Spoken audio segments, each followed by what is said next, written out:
بسم اللہ الرحمن الرحیم۔ السلام علیکم، میری آپ سبھی سے التجا ہے کہ ایک مرتبہ درود ابراہیمی پڑھ لیجیے گا۔ بسم اللہ الرحمن الرحیم۔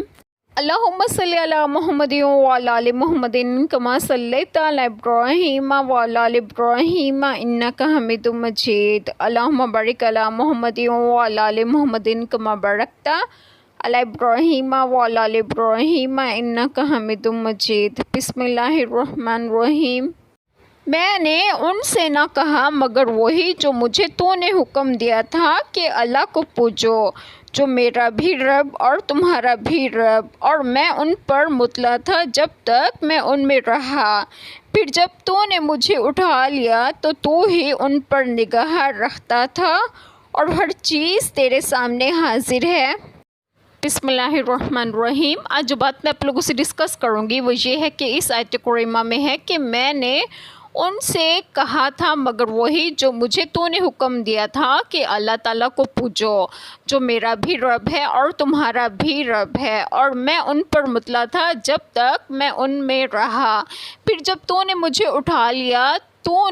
اٹھا لیا کہ لفظ سے حضرت عیسیٰ علیہ السلام کی موت پر دلیل لانا صحیح نہیں، کیونکہ اول تو لفظ توفیٰ موت کے لیے خاص نہیں، کسی شے کے پورے طور پر لینے کو کہتے ہیں، خواہ وہ بغیر موت کے ہو، جیسا کہ قرآن کریم میں ارشاد ہوا۔ ترجمہ: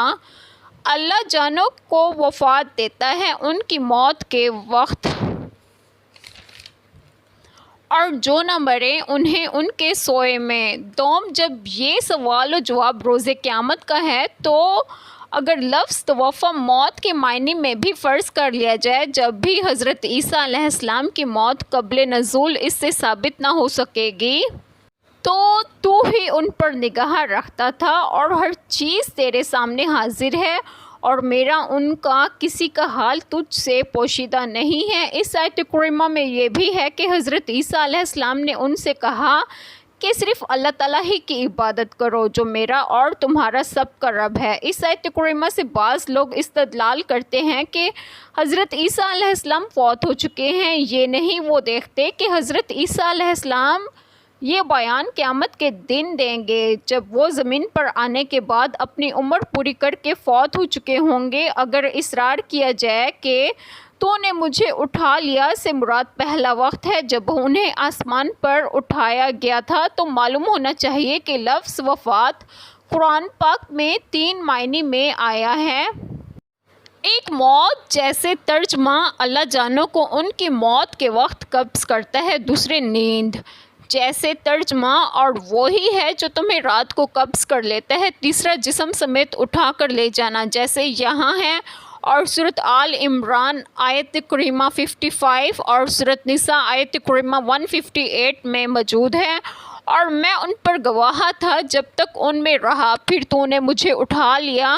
تو ہی ان پر گواہ تھا، یعنی میں تو اس وقت تک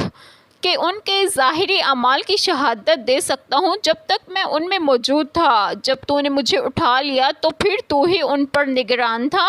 اور تو ہر چیز پر شہید ہے، یعنی ان میں میری موجودگی کے وقت بھی تو ہی شہید تھا، اور میرے الگ ہونے کے بعد بھی تو ہی شہید ہے۔ شہید اللہ تعالیٰ کے اسماء الحسنی میں سے ہے، شہادت دینے، دیکھنے، سننے اور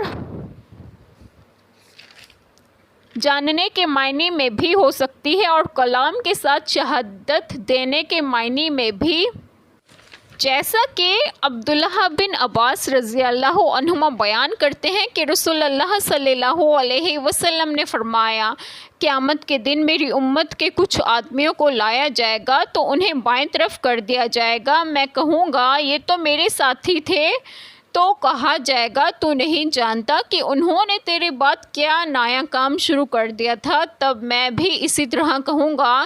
جیسے اللہ تعالیٰ کے نیک بندے عیسیٰ علیہ السلام کہیں گے، اور میں ان پر مطلع تھا جب تک میں ان میں رہا، پھر جب تو نے مجھے اٹھا لیا تو ہی ان پر نگاہ رکھتا تھا، اور ہر چیز تیرے سامنے حاضر ہے۔ پھر کہا جائے گا کہ جب سے آپ صلی اللہ علیہ وسلم ان سے جدا ہوئے، یہ اپنی انتڑیوں پر پھرنے والے مرتد ہی رہے۔ یہ روایت بخاری شریف میں موجود ہے۔